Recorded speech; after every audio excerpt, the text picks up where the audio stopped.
नमस्कार, स्वागत है आपका डीवी लाइव के इस खास कार्यक्रम में। मैं हूं समीर आत्मज मिश्र। सुप्रीम कोर्ट अब उस मामले की सुनवाई कर रही है जिसमें चुनौती दी गई है मुख्य यहाँ पर चुनाव आयुक्त हैं, मुख्य निर्वाचन आयुक्त और दूसरे निर्वाचन आयुक्त, उनकी नियुक्ति के लिए जो कानून बना है उसको चुनौती दी गई है और उसकी सुनवाई सुप्रीम कोर्ट में चल रही है। आज जिस तरह से वहां पर दलीलें दी गई और जिस तरह से वहां पर इस कानून को असंवैधानिक बताया गया और उन दलीलों से सुप्रीम कोर्ट के दोनों जज जिस तरीके से कन्विंस दिखाई दिए, उससे यह लग रहा है कि इस कानून को रद्द किया जा सकता है, क्योंकि यह संवैधानिक प्रावधानों का तो पूरी तरीके से उल्लंघन करता ही है। जिस प्रक्रिया से इस कानून को बनाया गया, उस विधेयक को पारित किया गया, वो प्रक्रिया भी अपने आप में गैर कानूनी है। ये दलीलें वहां पर दी गई और सुप्रीम कोर्ट उन दलीलों से सहमत दिखाई पड़ा। महत्वपूर्ण बात तो ये रही कि क्या अगर ये कानून रद्द हो जाता है तो क्या होगा। जाहिर सी बात है, इस कानून के तहत की गई नियुक्तियां, यानी मुख्य निर्वाचन आयुक्त और बाकी जिन दो निर्वाचन आयुक्तों की नियुक्ति की गई है, उनका निर्वाचन भी रद्द हो सकता है। और फिर क्या पश्चिम बंगाल के चुनाव भी रद्द हो सकते हैं, दूसरे चुनाव भी रद्द हो सकते हैं। ये सारी बातें भी सुप्रीम कोर्ट की उस बहस में सुनाई पड़ी और उनका जिक्र हुआ। क्या कुछ हुआ और उनके क्या इससे परिणाम निकल सकते हैं। हालांकि सुनवाई अभी अगले हफ्ते फिर होगी, यानी 14 मई को भी ये सुनवाई जारी रहेगी। उसके बाद इस कानून के समर्थन में भी दलीलें दी जाएंगी, लेकिन आज की दलीलें बहुत ही महत्वपूर्ण रहीं। हमारे साथ राजनीतिक विश्लेषक प्रोफेसर अखिल स्वामी जी हैं, उनसे जानने की कोशिश करते हैं कि क्या कुछ इसका असर हो सकता है, क्या सुप्रीम कोर्ट के नतीजे आ सकते हैं, सुप्रीम कोर्ट का क्या फैसला आ सकता है, और क्या वास्तव में ये कानून जिस तरीके से बना है वो असंवैधानिक रहा। बहुत बहुत स्वागत है प्रोफेसर अखिल स्वामी जी। और मुझे लगता है कि आपने भी ज़रूर प्रोसीडिंग सुनी होगी, सुप्रीम कोर्ट की देखी होगी, या फिर आपको पता ही लगा होगा कि क्या कुछ आज चला है। जिस तरह से वहाँ ये बताया गया कि कानून पूरा असंवैधानिक है, इस कानून को बनाने में उस प्रक्रिया का ही पालन नहीं किया गया और सीधे तौर पर यह कहा गया कि इसको आप ख़त्म करिए। एक वैकल्पिक व्यवस्था भी सुझाई गई और सुप्रीम कोर्ट के दोनों जज उससे सहमत दिखाई पड़े हैं। क्या लगता क्या है, क्या कानून रद्द हो सकता है? उदाहरण भी दिया गया कि इसी सुप्रीम कोर्ट ने एनजेएसी कानून को भी रद्द किया है, जिसे पार्लियामेंट ने बनाया था जजों की नियुक्ति से संबंधित। तो अब निर्वाचन आयोग के लिए भी माने निर्वाचन आयोग क्या, जो मुख्य निर्वाचन आयुक्त और बाकी निर्वाचन आयुक्त हैं, उनके लिए भी एक संकट की स्थिति दिखाई पड़ रही है। क्या लगता है, सुप्रीम कोर्ट क्या कुछ अपना फैसला सुना सकता है?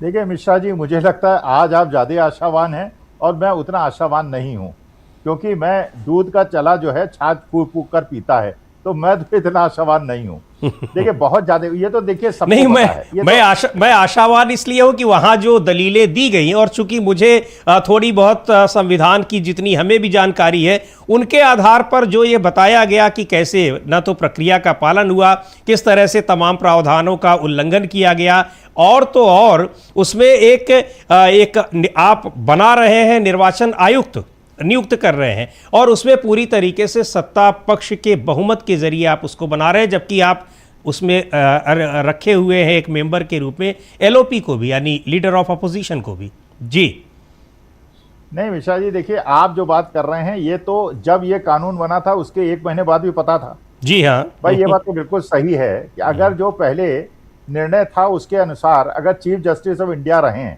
प्राइम मिनिस्टर रहें और लीडर ऑफ अपोजिशन रहें, इससे अच्छा तो कोई एक बेंच का कॉन्स्टिट्यूशन कमेटी का नहीं हो सकता। देखिए हिंदुस्तान के 145 करोड़ लोगों को अगर सबसे ज्यादा विश्वास किसी पे है तो माननीय सुप्रीम कोर्ट पे है। लेकिन इसके बाद जब ये सरकार ने नया कानून बना के उसको सुपरसीड कर दिया, क्योंकि सुप्रीम कोर्ट ने कहा था कि बेहतर व्यवस्था ले आइए, वी डोंट माइंड, और बेहतर व्यवस्था ले आए। उन्होंने अपने गृह मंत्री साहब को बिठा लिया, बैठ गए, लेकिन अपोजिशन को वो कर दिया। लेकिन अब सवाल होता है, इतना टाइम क्यों लगा? यार, हिंदुस्तान के लोगों को, एक एक आदमी को यह समझ में आ रहा था कि जो आपने चीफ जस्टिस ऑफ इंडिया को बाहर किया था वो गैर कानूनी था, संवैधानिक था, और वो देश की आस्था पे एक प्रकार का आघात था।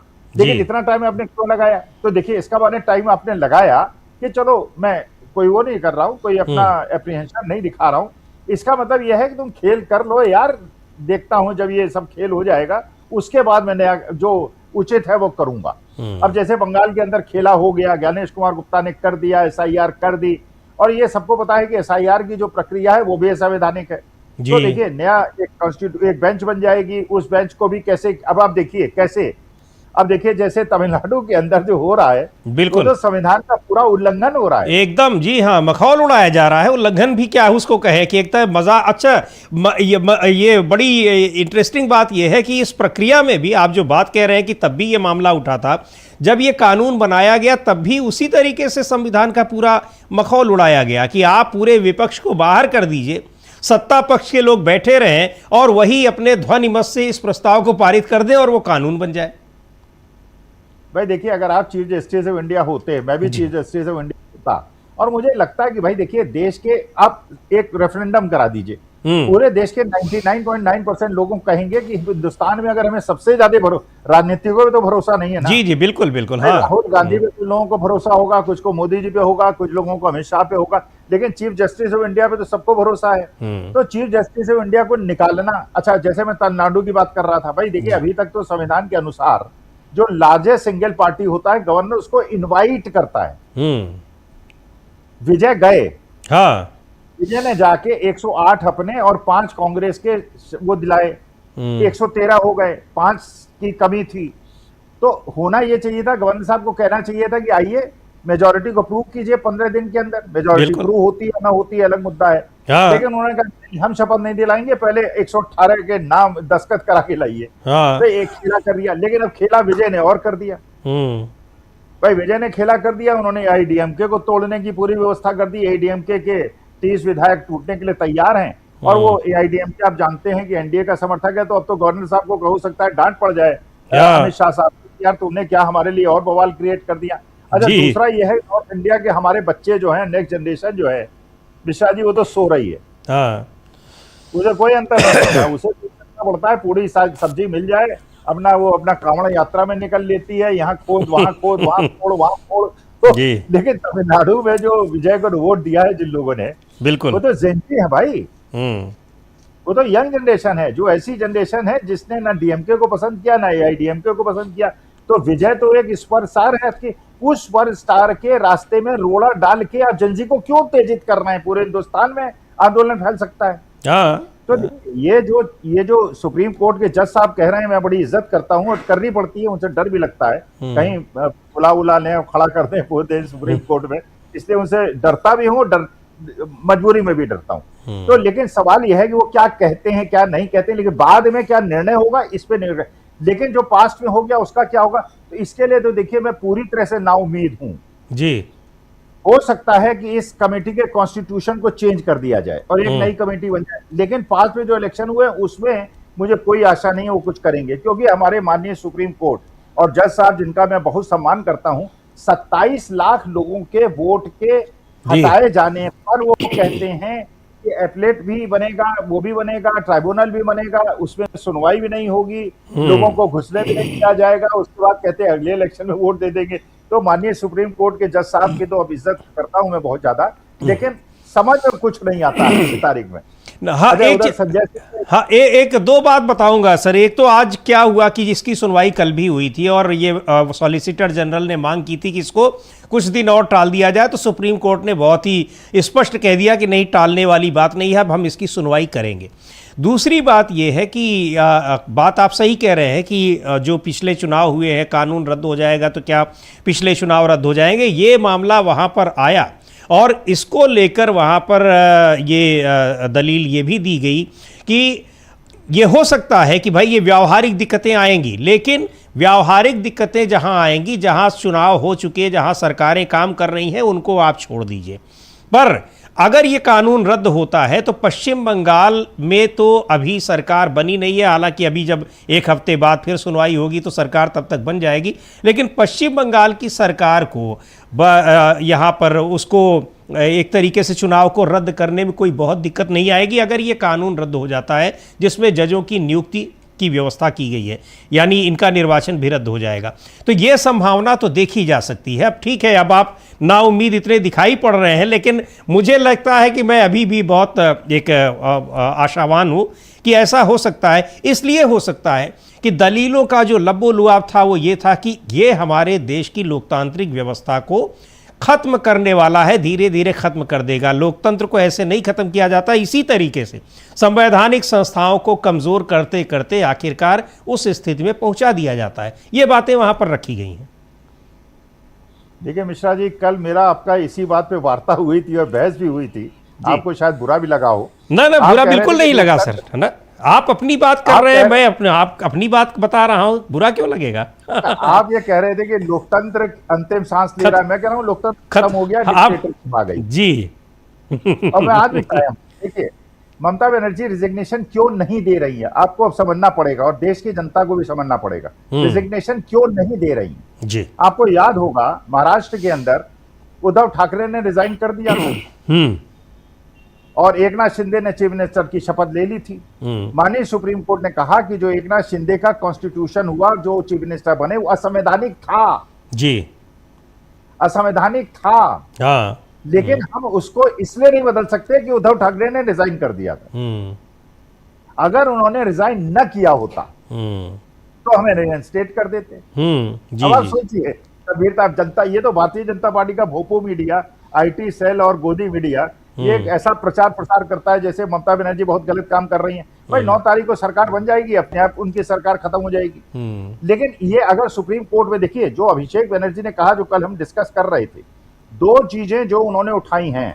बिल्कुल जी। एक तो हमारे को सीसीटीवी फुटेज दिखाइए 12 बजे से 6 बजे तक की, हमारे कार्यकर्ताओं को पीट पीट के भगाया गया और उसके बाद जो ईवीएम जिसमें वोट पड़े और जो गिने गए उनमें अंतर है जी, और इसमें जीत हो सकती है ममता बनर्जी की। देखिए, कोई भी लॉजिकल कोर्ट जो है, न्यायालय जो है, जब ये कहेगा कि भाई सीसीटीवी फुटेज रखे हैं तो उसमें देखने के लिए कोई ज्ञानेश कुमार गुप्ता जी के लिए थोड़ी सी बनाए गए थे। हाँ भाई, और देश के वो आखिर लगाए किस लिए गए हैं, उनका फिर मकसद क्या रह गया वहां? अच्छा, फिर कह रहे हैं जी, गुप्ता जी कह रहे हैं कि वो महिलाएं हैं उसमें। अरे तो महिलाओं को देखने का आप ही को अधिकार है, देश की जनता महिलाओं को नहीं देख सकती। आप अकेले में देखेंगे, क्या मतलब है यार इलॉजिकल बात? मतलब ये इलॉजिकल, इस तरह की इलॉजिकल बात करने वाले ज्ञानेश कुमार गुप्ता लॉजिकल डिस्क्रिपेंसी के जरिए 27 लाख वोटर्स को का नाम ही काट देते हैं। आप ये भी विडंबना देखिए। अच्छा, एक और अखिलेश यादव आज मिले हैं। अच्छा, अखिलेश यादव की अगर औकात का आपने बारीकी से परीक्षण किया हो जी, क्या कहा उन्होंने? क्या कहा उन्होंने? सुनते हैं भी हम लोग देखते भी हैं कि आज मिलने गए हैं अखिलेश यादव। आपने जिक्र किया है, वैसे मैं बताता ही कि अखिलेश यादव मिलने गए हैं कोलकाता आज ममता बनर्जी से। मुलाकात उनकी हुई है, अभिषेक बनर्जी मिले वहां, उसके बाद ममता बनर्जी के घर पर गए और क्या उसके बाद मिलने के बाद ये हम लोग देख रहे हैं, पहले अभिषेक बनर्जी से उनकी मुलाकात हो रही है और उसके बाद जा रहे हैं वो ममता बनर्जी के पास। वहाँ पर उनको एक रस्म होती है, शॉल उड़ाकर उनका सम्मान कर रहे हैं।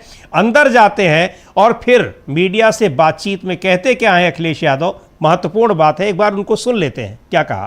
चुनाव हम सब ने देखा और चुनाव को बहुत करीब से मैं इसलिए देख रहा था क्योंकि जिस तरीके से बंगाल का चुनाव होने जा रहा था और जो भाषा, जो व्यवहार भारतीय जनता पार्टी का था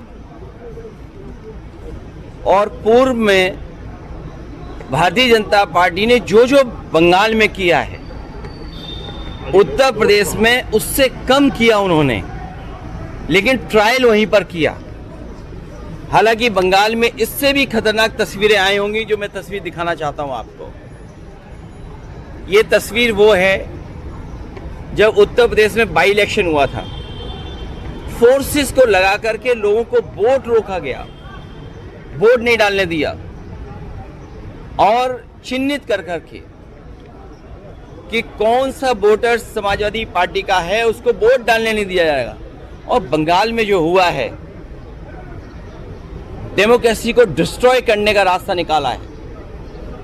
इतना लोकतंत्र को, डेमोक्रेसी को डैमेज किसी ने नहीं पहुंचाया होगा जितना भारतीय जनता पार्टी ने पहुंचाया।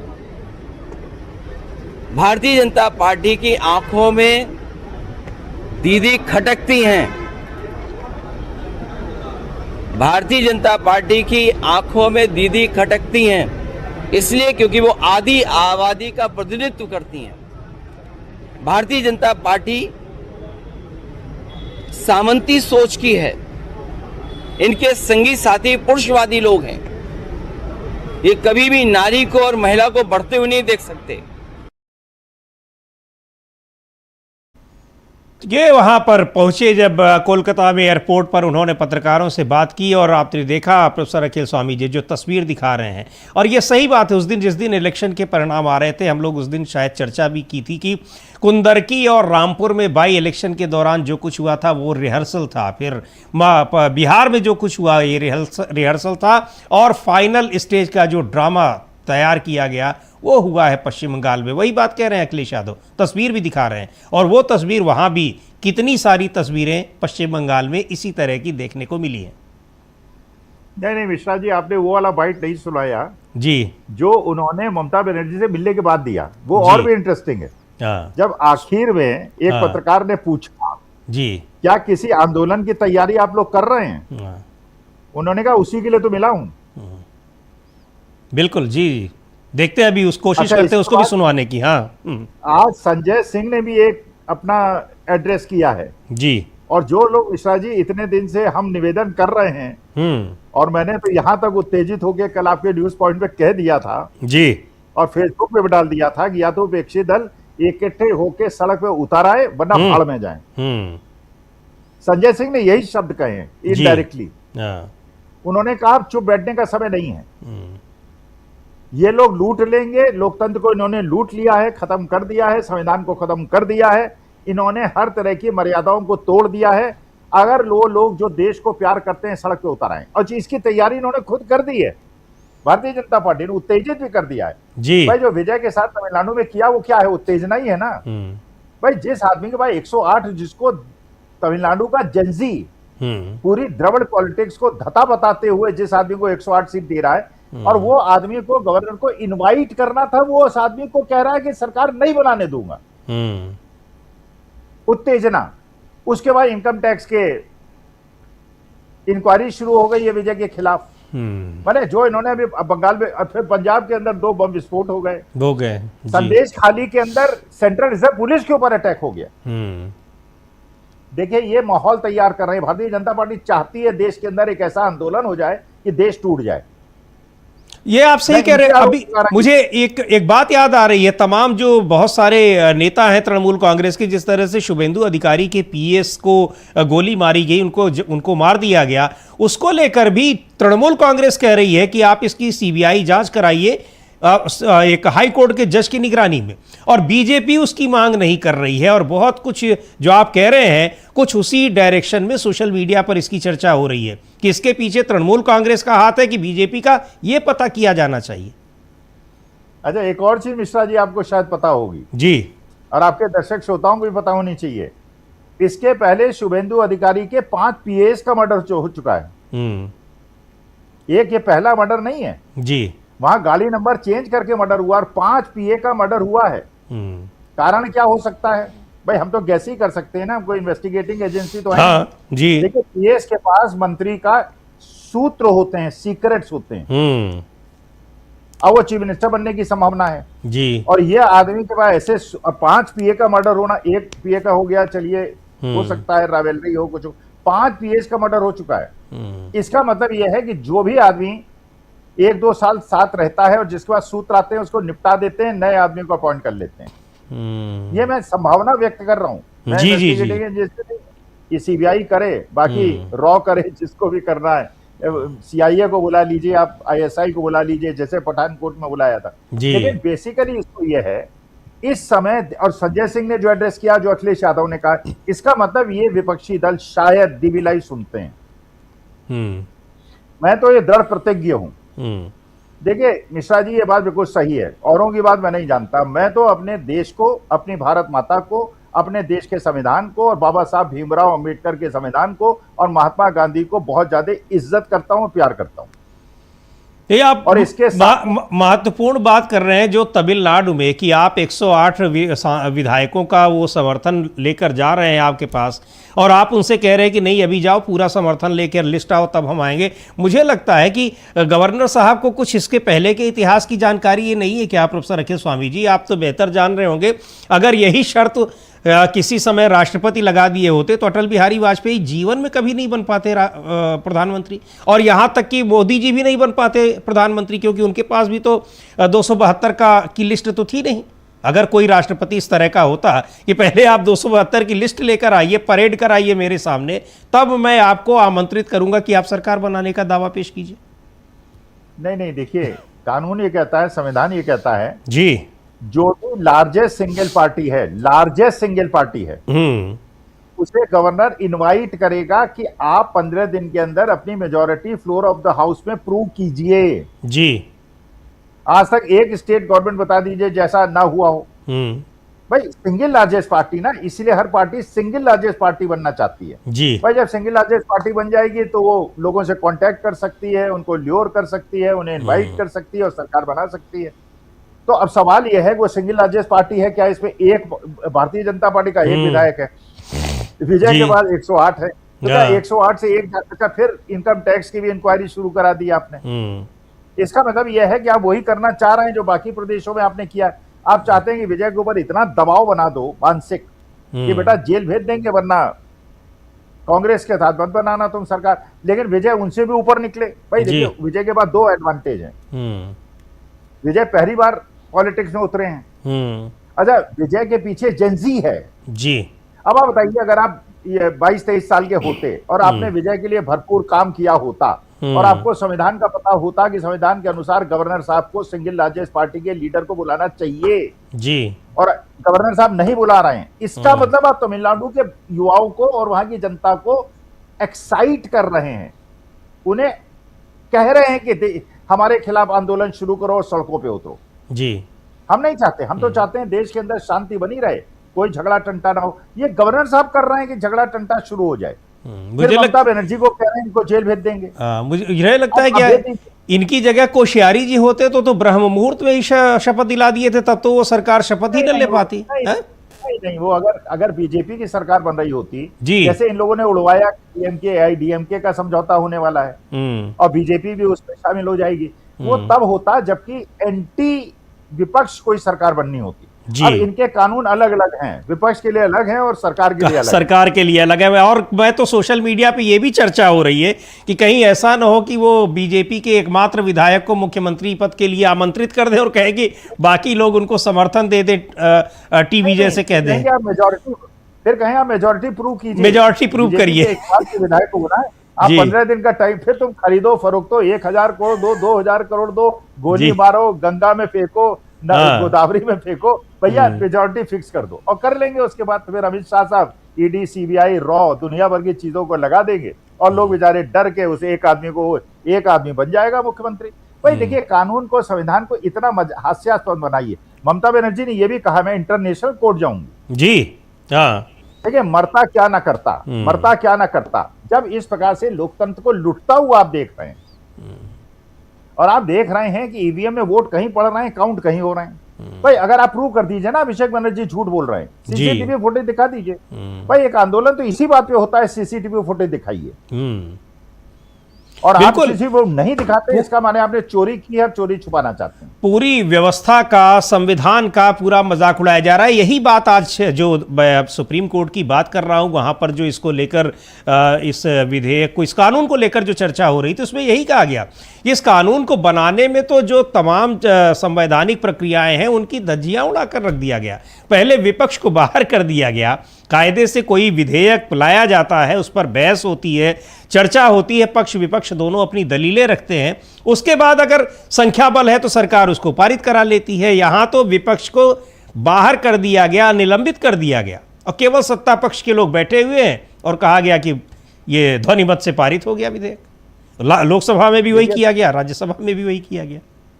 देखिए, बंगाल में जैसे हुआ कि वहां सेंट्रल रिजर्व पुलिस आई काउंटिंग सेंटर पे टीएमसी, जैसे अभिषेक कह रहे हैं हाँ कि भगा दिया, अब कल हो सकता है पार्लियामेंट में भी ये हो जी। मिश्रा जी, वो दिन दूर नहीं है। हाँ, हाँ। मोदी जी हैं तो संभव है जी। मोदी जी तो मुमकिन है।